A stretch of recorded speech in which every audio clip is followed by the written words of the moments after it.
சுமூக நம்பிக்கையை வளர்ப்பது எப்படி?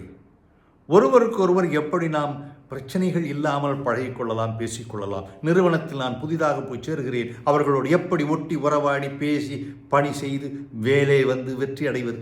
இதை போன்ற சில நிறைய கேள்விகள் இருக்கலாம். வெட்டி பேச்சு எளிது, அனுமானங்கள் சோம்பேறித்தனம் மிக்கது. ஒருவருக்கு ஒருவர் பேசலாம், ஒருவரை பற்றி அவர் இல்லாத பொழுது பேசக்கூடாது. ஆனால் இந்த கடுமையான உரையாடல்கள் இவைகளை எல்லாம் தவிர்த்து தலைமை என்று பார்க்கும் பொழுது அது இதைவிட கடினமானது. சிறந்த கலாச்சாரங்கள் கொள்கை அடிப்படையில் ஏற்படுகின்றன. அவை தரமான தைரியமான கருத்து பரிமாற்றங்களால் உருவாகின்றன. ஒருவருக்கொருவர் பகிர்ந்து கொள்ளாமல் எப்படி சில விஷயங்களை அனைவரும் ஏற்றுக்கொள்ள முடியும்? மற்றவர்களின் மேல் எரிச்சல் இருந்தால் பேசி தீர்த்து கொள்ள வேண்டும். நேரான கருத்து பரிமாற்றம் மரியாதையை வளர்க்கும். அடுத்தவரை பற்றி முழுமையாக தெரியவில்லை என்றால் கேட்டு அறிந்து கொண்டு இப்படித்தான் என்று புரிந்து கொண்டு அதன் பிறகு பழகுவது எவ்வளவு சிறப்பானது. தலைவனாக இருந்தால் எந்த கலாச்சாரத்தை நிறுவ வேண்டும், அதை வளர்த்து எடுக்க முயற்சி செய்ய வேண்டும். நீங்கள் ஒரு குழுவிற்கு தலைவராக இருக்கிறீர்கள், அந்த தலைமையில் எப்படி நீங்கள் அந்த குழுவை வளர்த்தெடுப்பீர்கள்? அவர்களிடம் பேசும் பொழுது, அவர்களிடம் இப்படி செய்யும் பொழுது, ஆஹா அவர் சொன்னார், அது அப்படி செய்தார் என்று அவர்களும் உங்களை பாராட்டுகிறார்கள் அல்லவா? உண்மையான தலைமை காட்டப்பட வேண்டும். எக்ஸிபிட், ஷோ இட், காட்டப்பட வேண்டும்.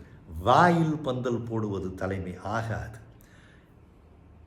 யாரேனும் புண்படுத்தினால் அமைதியாக தெரியப்படுத்துங்கள், இப்படி செய்யக்கூடாது என்று.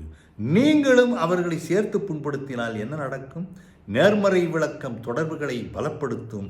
இதுபோன்ற எதிர்மறை எண்ணங்கள் தொடர்புகளை துண்டித்துவிடும்.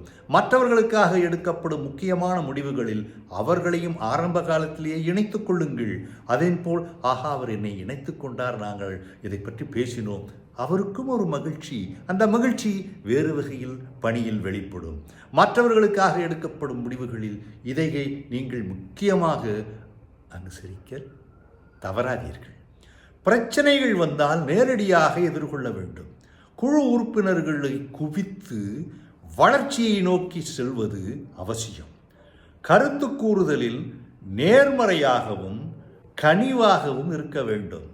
பாதுகாப்பான வளையத்தில் மற்றவர்களை பயிற்சி பெற அருமையான வாய்ப்பாக அது அமையும். உங்களிலிருந்து மாறுபட்டவராக இருந்தால் எடை போடாமல் ஆர்வத்துடன் உற்று நோக்குங்கள்.